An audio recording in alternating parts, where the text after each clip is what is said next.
السلام عليكم ورحمة الله وبركاته. أصحابتكم حرن علم وارميديا مركز سود وهذا أدي هذا ومحسنت أدي أنا رجوك تدي أنا قعصبتها فضلا سبسكرايب صار علم وارميديا قبل الكلام فرصي هذا شهور بحنا ذا المستقبل كسوق اللي أدي اللي دمو أصحابت هذا لو ذاك سيوق فايدستان سداد وقباد وفايدستي لايك تيشيرتي كومنت كنا سيدو كله هنجه المامنا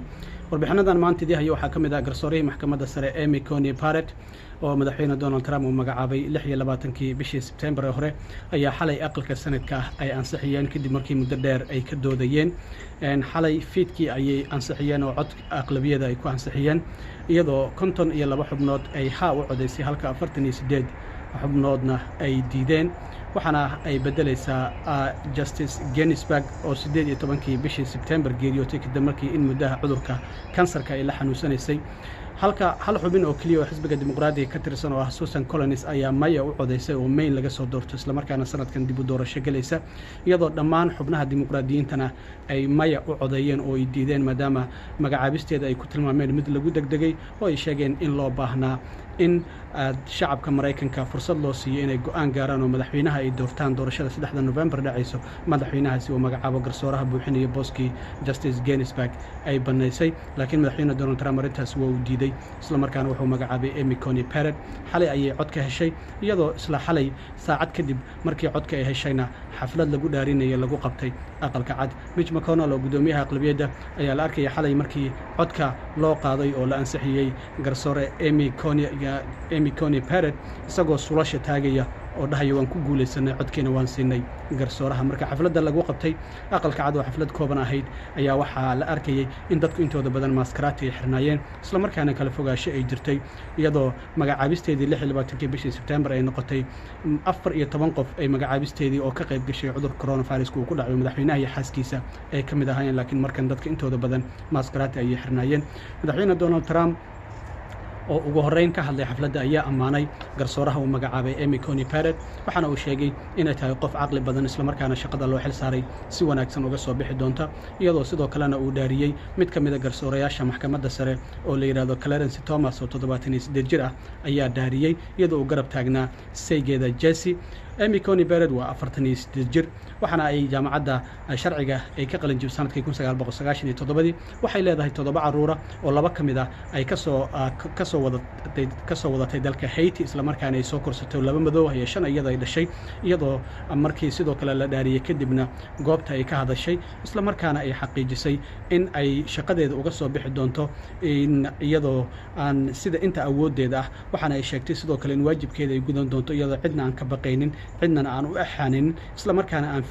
fiirinaynin dhinacyada siyaasadda waxaana ay sheegtay sidoo kale danaheeda gaarka iyadoo fiirinaynin in waajibkeeda ay ka soo bixi doonto marka Amy Coney Barrett waxay noqonaysaa garsoorihii 115aad ee soo mara maxkamadda sare isla markaana garsoorihii ugu da'da yaraa oo shaqo ka qabta maxkamadda sare marka maxkamadda sare hadda waxay u janjeersatay dhanka conservative-ka iyadoo ay noqonayso 6 conservative iyo sidoo kale 3 dhinaca kale ah taasi ayaa waxa marka hadda muuqanaysa in labada sharci oo ugu horeyso oo maxkamadda la horgeyn doono ay noqon doonto Obamacare oo madaxweynaha Donald Trump uu doonayo inuu meesha ka saaro inkastoo wali uusan soo saarin caafimaad kale uu ku bedelayo iyo sidoo kale in haweenku ay caruurta iska soo ridi karaan markay uu qaadaan labadaas ayaa waxay tahay labada sharci ugu horeysa ee maxkamadda ay ka doodi doonto lana filayo inay maxkamaddu ay meel mariso marka waxay noqonaysaa Amy Coney Barrett garsoorihii saddexaad oo madaxweynaha Donald Trump muddadii 4 sano uu xilka hayay oo u magacaabo maxkamadda sare waxa uu hore u magacaabay sanadkii 2017 Neil Gorsuch iyo sidoo kale sanadkii 2018 Brett Kavanaugh waxa uu noqonayaa madaxweynihii ugu horeeyay ee Mareykanka soo mara ee 3 garsoore maxkamadda sare sanadkiisii ama 4 sano u horeysay u magacaaba arintaasi oo madaxweynahana uu inta badanba uu ku faano markii xalay la ansixiyay Amy Coney Barrett waxa isla markiiba soo baxay qaar kamid ah dimuqraadiyiinta oo dalbanaya in la ballaariyo maxkamadda sare waxaad ogtihiin Joe Biden in lagu dhaliilay inuu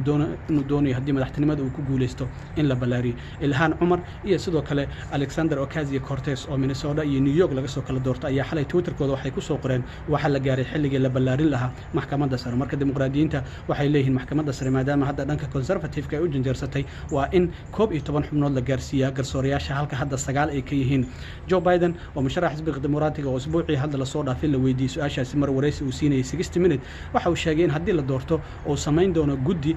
kasoo tala bixiya muddo 180 maalmood kadibna talooyinkaasi ku soo celiya isla markaana guddigaas talooyinka ay soo bixiyaan uu arki doono marka hadda Alexander Ocasio-Cortez iyo Ilhan Cumar labaduba waxay ku soo biireen baaqyada ah in maxkamadda la balaariyo marka Amy Coney Barrett ay uga noqonaysa garsoorihii 115aad ee maxkamadda sare si rasmiya ayay shaqadeeda u bilaabi doontaa kadib markii xalay sanadkii uu ansixiyay isla markaana isla xalayba la dhaariyay intaasi haddii aan ka gudbo garsooraha maxkamadda sare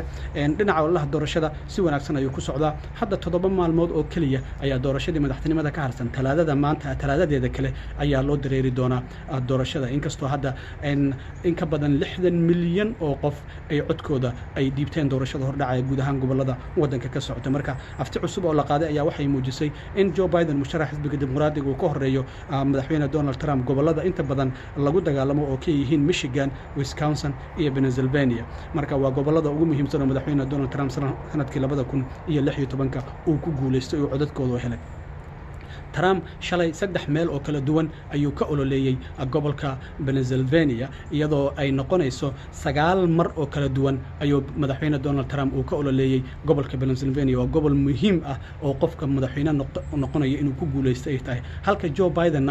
uu ka ololeeyay 17 jeer oo kala duwan uu tagay gobolka Pennsylvania uu ka ololeeyay shalay sidoo kale Biden Pennsylvania ayuu ka ololeeyay halka Trump 3 meel oo kala duwan uu ka ololeeyay 7 maalmood ayaa ka dhiman Soomaalida marka waxaan leeyahay hal codeeyo Soomaalidu waxay ka mid tahay mid ka mid ah community ugu badan ee degan wadankan laakiin inta badan ma codeeyaan Soomaalidu waa dad dulqaadku ku yaryahay sida aan la socono marka halkan safaf dhaadheer ayaa jira dadka qaarkood 10 saacadood ayay leen ku jireen marka qof Soomaaliyeed ma u malaynayo xitaa hal saac inuu leen ku jiray marka waxaan leeyahay dulqaad muujiya hal la tago goobaha codbixinta hal la sugo leenkana hal la sugo hal la codeeyo inta badan dadka darawaliinta taraagida Soomaalida u badan qaarkood ayaanba ka warqabinba inay doorasho jirto oo maba codeeyaan mal sida sharciga u qaateen uma malaynayo inuu qof codeeyo jiro marka Soomaalida waxaan leeyahay waa inaad codeysaan leenka gashaan oo aad sugtaan hadii ay ku qaato 3 4 ilaa 5 saacadood waxa qofku hadii uu 2 saacadood ama 1 saac ku jiro uu isaga soo tagay wuxuu leeyahay war balaayaha ku dhacday balaayaha codeysay waa isaga tagay marka